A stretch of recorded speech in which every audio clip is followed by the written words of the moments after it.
Assalamualaikum warahmatullahi wabarakatuh. Perkenalkan, nama saya Tasya Nusta Dewi dengan NPM 1917051035.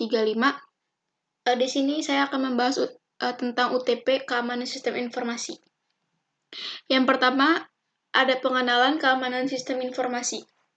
Menurut Simons, keamanan informasi adalah bagaimana kita dapat mencegah penipuan atau mendeteksi adanya penipuan di sebuah sistem yang berbasis informasi, di mana informasi sendiri tidak memiliki arti fisik. Terdapat 3 tujuan pada keamanan sistem informasi. Pertama, kerahasiaan. Maksud dari confidentiality adalah informasi yang kita miliki pada suatu sistem atau database, baik itu dari organisasi maupun perusahaan. Hal ini tersedia bagi orang yang berwenang, sehingga pihak yang tidak berhak tidak dapat informasi tersebut. Kedua, integritas. Maksud dari integritas adalah data tidak dirubah dari aslinya oleh pihak yang tidak berhak, sehingga konsistensi, akurasi, dan validitas data tersebut masih terjaga. Ketiga, ketersediaan. Maksud dari ketersediaan adalah memastikan sumber daya yang ada siap diakses kapanpun oleh user, application, atau sistem yang membutuhkan. Sama seperti aspek integritas. Rusaknya aspek ketersediaan dari sistem juga bisa diakibatkan karena faktor kesengajaan dari faktor kecelakaan. Selanjutnya, hacking phase. Yang pertama ada reconnaissance. Mengumpulkan informasi sebanyak mungkin dari target. Diperoleh dengan cara identifikasi target, menemukan alamat IP, jangkauan IP network target, DNS, mail server, dan lain-lain. Kedua, scanning. Melakukan scanning terhadap network, melihat servis yang sedang berjalan, dan port apa saja yang terbuka. Mendeteksi firewall, mencari celah-celah dan kelemahan sistem target, mendeteksi sistem operasi yang digunakan oleh target, dan lain-lain. Gaining access. Merancang blueprint atau kelemahan dari target yang didapat dari tahap reconnaissance dan scanning. Minting access. Jika berhasil memasuki ke sistem, langkah selanjutnya akan mencoba untuk mendapatkan akses ke root system sebagai admin. Biasanya dilakukan dengan mengupload source code atau shell atau backdoor ke sistem target, sehingga dapat menjaga akses ke sistem dan bisa terhubung ke jaringan. Clearing attack. Setelah mendapat akses, memasuki root system, mengeksploitasi kelemahan dan melakukan aktivitas yang diinginkan. Selanjutnya, menghapus jejak atau log di sistem. Hal ini dilakukan untuk menghindari dari penelusuran atau tertangkap siapa pelaku yang melakukan hacking ke sistem.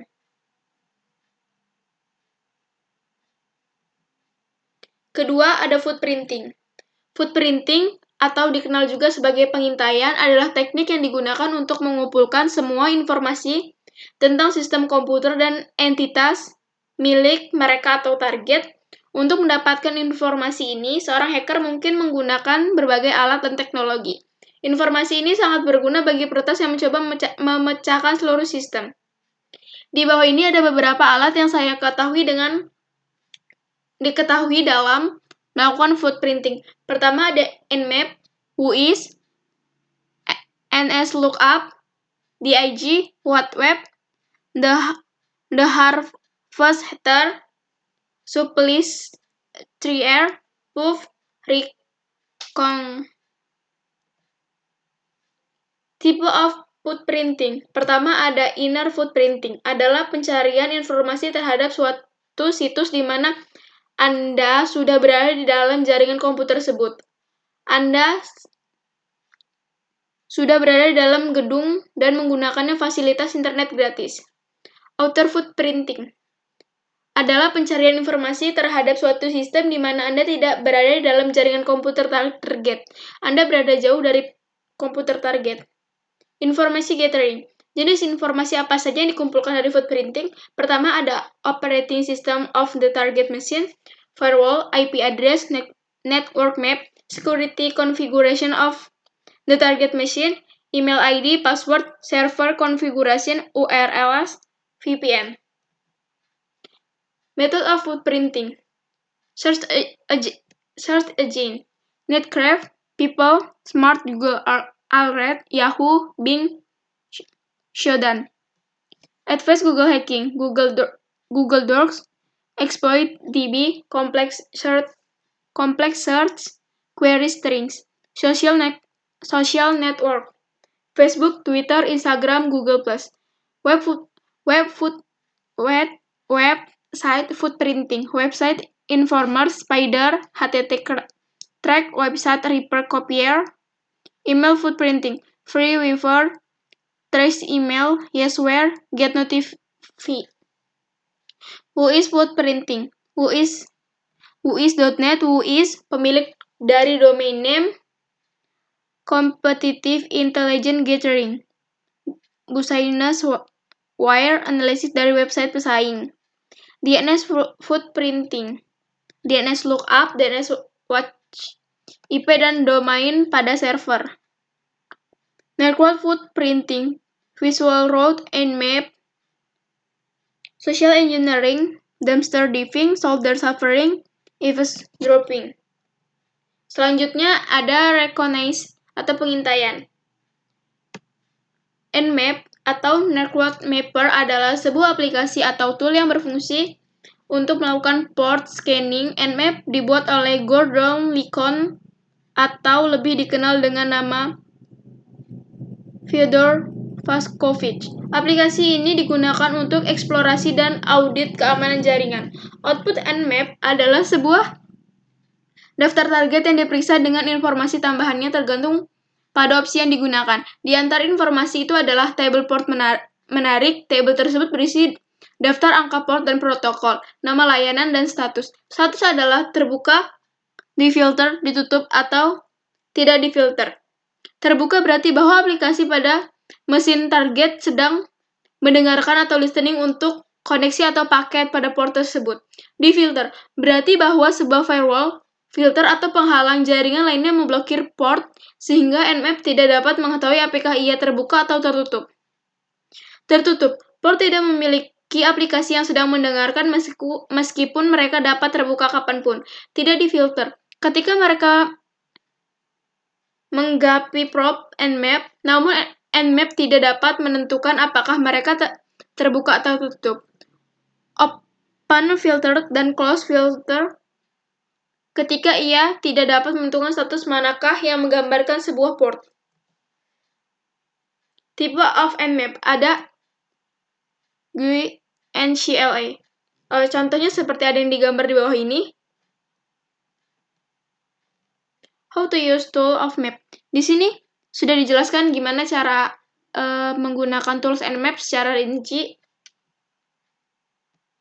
Dari target specification, host discovery, scan technique, service or version, port specification, scan order, OS detection, screen print, firewall, MESG, timing and performance. CLI, Nmap, ST-O, approve ID penjelasan, TV sign atau connect atau OK window main mode scans. Min-O enable OS detection. Approve URL victim. Informasi yang didapatkan pada pengguna teknik di samping adalah terdapat 3 port terbuka, yaitu port TCP 22 /SSH 80 /HTTP 443 /HTTP. Kemudian target tersebut berjalan dengan menggunakan sistem operasi Linux. Kedua, menggunakan GUI. Informasi yang didapat pada penggunaan teknik di samping adalah terdapat 3 port terbuka, namun terlihat lebih spesifikasi pada penggunaan Zenmap. 22 SSH 80 HTTP 443 HTTP.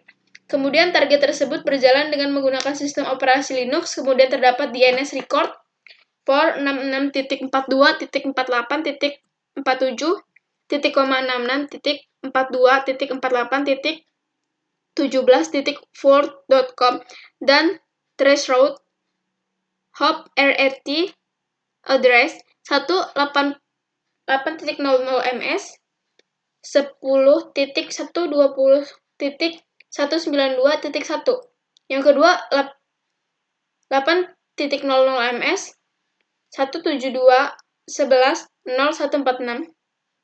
Lightspeed GCVL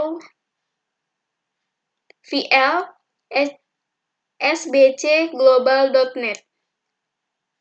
Terus yang ketiga 12.00 ms 125.160.1175. Sampai yang terakhir 9.0 ms 6642.48.17 WordCom 66.42.48. Selanjutnya ada SQL injection. SQL injection adalah sebuah teknik yang menyalahgunakan sebuah celah keamanan yang terjadi dalam lapisan basis data dari sebuah aplikasi. Celah ini terjadi ketika inputan dari pengguna tidak difilter secara benar dari karakter-karakter pelolos bentukan string yang diinputkan dalam pernyataan SQL. Atau masukan penggunaan tidak bertipe kuat dan karena dijalankan tidak sesuai harapan. Tools menggunakan metode manual ada di 3 alamat ini, http://www.security-idios.com/web Pinterest/SQL injection/ http://www.schools.com/SQL/injection.asp. Yang terakhir ada http://port/swinger.net/web security/SQL injection.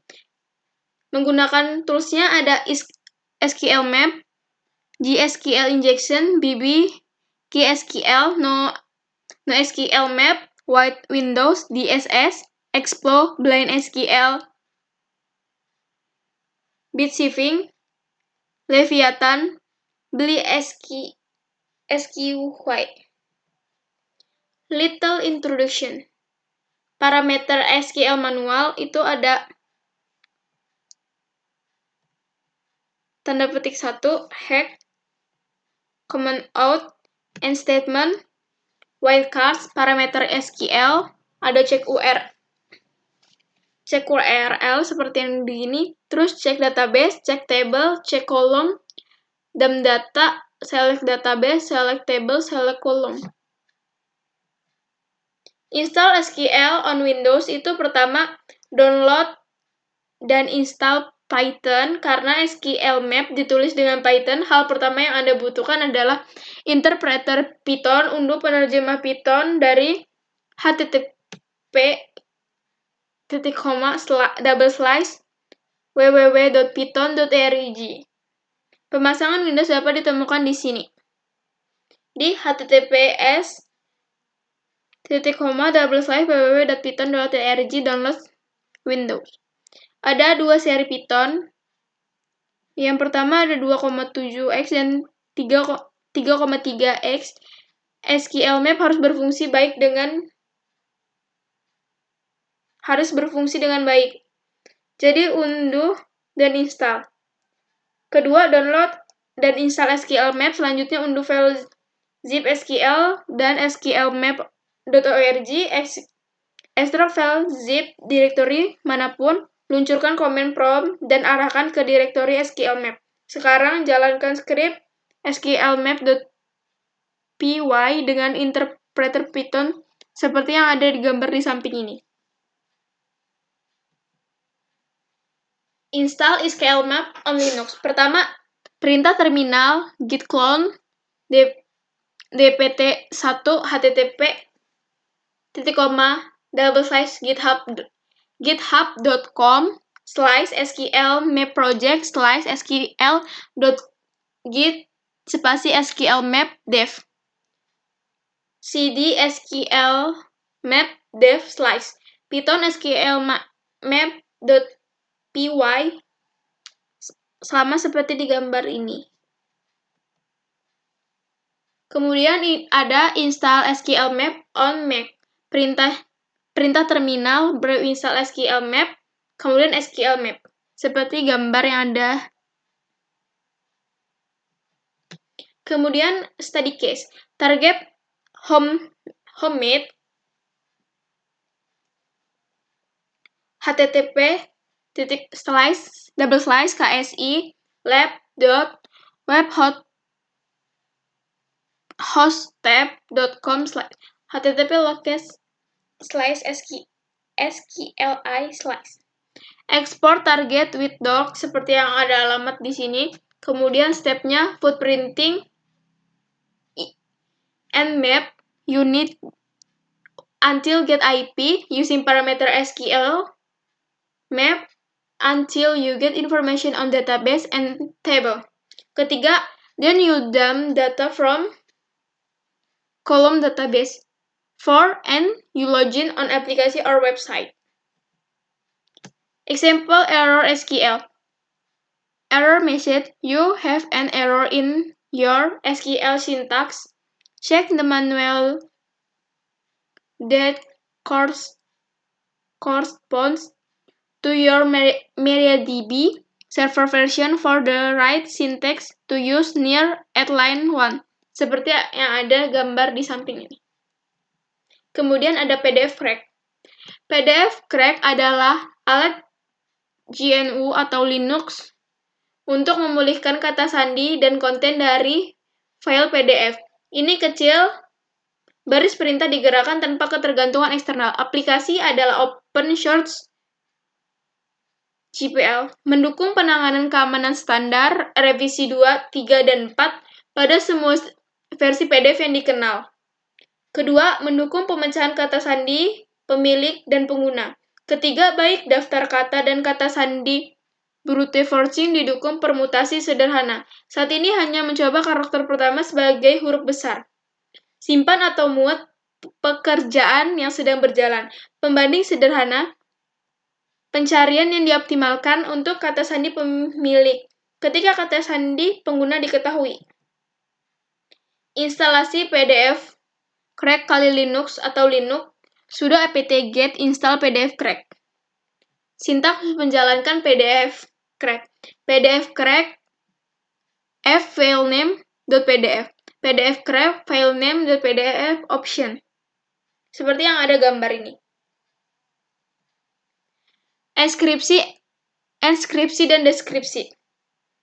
Enskripsi adalah sebuah proses penyandian yang mengubah teks asli atau pesan yang dapat dimengerti plain text menjadi teks kode atau pesan yang tidak dapat dimengerti ciphertext. Deskripsi adalah sebuah proses pembalikan yang mengubah teks atau kode pesan yang tidak bisa dimengerti ciptext menjadi sebuah teks asli atau pesan yang dapat dimengerti plain text. Tools pengaman file yang saya ketahui adalah PGP Tools, Checkwrite, PGP adalah singkatan Pretty Good Privacy dan merupakan program komputer yang sering dipakai dalam proses kriptografi atau autentikasi pengiriman data komputer. PGP Tools adalah aplikasi desktop open source dan sangat ramah pengguna. Aplikasi ini memungkinkan Anda mengekspresi atau mendeskripsi file PGP. VeraCrypt adalah perangkat lunak ekspresi disk open source. Praktek instalasi. PGP Tool dapat diinstal di alamat ini, kemudian setelah di-download, kemudian install terlebih dahulu. Caranya seperti yang ini, yang ada pada gambar. Terus praktek membuat kunci baru. Di sini sudah dijelaskan gimana caranya secara rinci. Kemudian cek file apakah sudah aman atau tidak dengan cara yang seperti yang tertera pada gambar.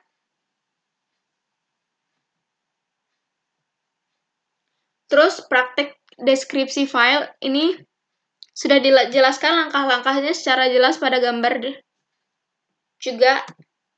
Kemudian selanjutnya ada FTP atau File Transfer Protocol. FTP adalah Internet Service yang dirancang untuk membuat sambungan ke servis internet tertentu atau komputer, sehingga user dapat mengirim file ke komputer atau download atau mengirim file ke server atau upload. FTP saat ini banyak digunakan untuk melakukan pertukaran data, karena lebih mudah daripada menggunakan perangkat kabel atau fisik. Sejarah FTP. Sebelum membahas mengenai sejarah apa itu FTP, saya akan menjelaskan sedikit mengenai hubungan telnet dengan FTP. Telnet digunakan untuk melakukan koneksi secara langsung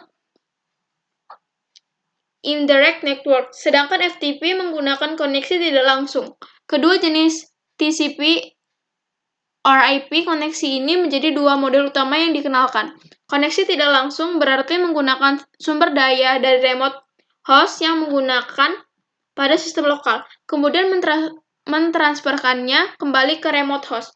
Standar FTP pertama kali adalah RFC 114 yang dikeluarkan pada tahun 1971. Bahkan sebelum TCP dan IP, standar ini digunakan untuk mendefinisikan perintah dasar yang digunakan untuk perencanaan sistem komunikasi yang ingin menggunakannya. Protokol FTP yang digunakan untuk standar internet disusun oleh Komite Internet Engineering Task Force sebagai serangkaian dokumen resmi RFC atau Request for Comments. FTP dibuat dengan tujuan agar pengguna dapat memindahkan file dari suatu tempat ke tempat lainnya, seperti protokol TCP or IP pada umumnya. Ini didasarkan oleh model client server. Fungsi FTP server dan kegunaan FTP. Ada beberapa fungsi FTP yang saat ini banyak digunakan, seperti halaman website ke dalam internet melalui web hosting. Fungsi lain seperti memperbarui revisi dari program yang dilakukan oleh aplikasi FTP developer. Lengkapnya berikut ini adalah fungsi dari FTP yang saat ini ada. Pertama, melakukan upload halaman website ke web server atau web hosting ke internet. Kedua, menjelajah dan mengunduh file dari situs perangkat lunak publik. Ketiga, mengirim file yang berukuran besar menjadi dua partisipasi yang mungkin saja terlalu besar untuk lampiran di dalam email. Keempat, mengunduh dan melakukan upload konten seperti tugas kuliah ke FTP server. Kelima, mendistribusikan revisi terakhir program yang dilakukan oleh pengembangan perangkat lunak. Tentu saja tidak hanya itu, ada banyak fungsi FTP lain yang bisa dimanfaatkan dalam melakukan pekerjaan sehari-hari. Anda dapat mengembangkan sendiri dan menyesuaikan dengan kebutuhan penggunaan yang dibutuhkan. Namun pada dasarnya, fungsi sederhana dari FTP adalah untuk memudahkan pengguna memindahkan file dari satu tempat ke tempat lainnya. Aplikasi FTP Client. Di internet saat ini banyak sekali aplikasi FTP Client yang tersedia. Salah satu aplikasi FTP yang terkenal adalah FileZilla. Aplikasi FTP ini banyak digunakan untuk melakukan remote FTP, tidak hanya lengkap melainkan dapat digunakan berbagai macam sistem operasi seperti Linux dan Windows. Berikut ini adalah 3 contoh FTP Client yang tersedia di internet. Pertama ada FileZilla, WinSCP, dan GFTP. Pertama, FileZilla adalah FTP client yang banyak digunakan untuk melakukan koneksi remote FTP dengan fitur yang lengkap. Aplikasi FTP ini mendukung di beberapa sistem operasi terkenal seperti Linux dan Windows. Kelebihannya adalah dapat melakukan transisi stimulan. Ketika mengupload file tetapi koneksi terputus, maka dapat diulang kembali. Namun aplikasi FTP ini memiliki kekurangan, yaitu membutuhkan waktu yang lama untuk mengunggah berkas. Jadi semakin banyak dan semakin besar berkasnya, maka semakin lama pula proses uploadnya. Kedua ada WinSCP. Meskipun tidak sepopuler FileZilla, WinSCP merupakan aplikasi yang juga cukup populer, apalagi untuk pengguna Windows. Beberapa protokol yang dapat ditangani oleh WinSCP adalah SFTP, SCP, FTP, dan WebDev. Kelebihan dari WinSCP adalah dukungan SSH password, keyboard, interaktif, public key, dan autentikasi. Kerberos selain juga terintegrasi dengan PGN atau dukungan penuh autentikasi kunci publik dengan SSH. Sayangnya aplikasi FTP ini hanya bisa digunakan di Windows saja. GFTP. GFTP merupakan aplikasi FTP klien yang hanya tersedia di sistem operasi Linux. Aplikasi ini adalah proyek sumber terbuka, jadi boleh dikembangkan dengan dipakai oleh siapa saja. Sudah mendukung protokol FTP, FTPS, HTTP, HTTPS, SSH, FSP. Sayangnya aplikasi FTP ini hanya bisa digunakan untuk melakukan koneksi FTP menggunakan antar jaringan lokal saja. Sekian, terima kasih. Wassalamualaikum warahmatullahi wabarakatuh.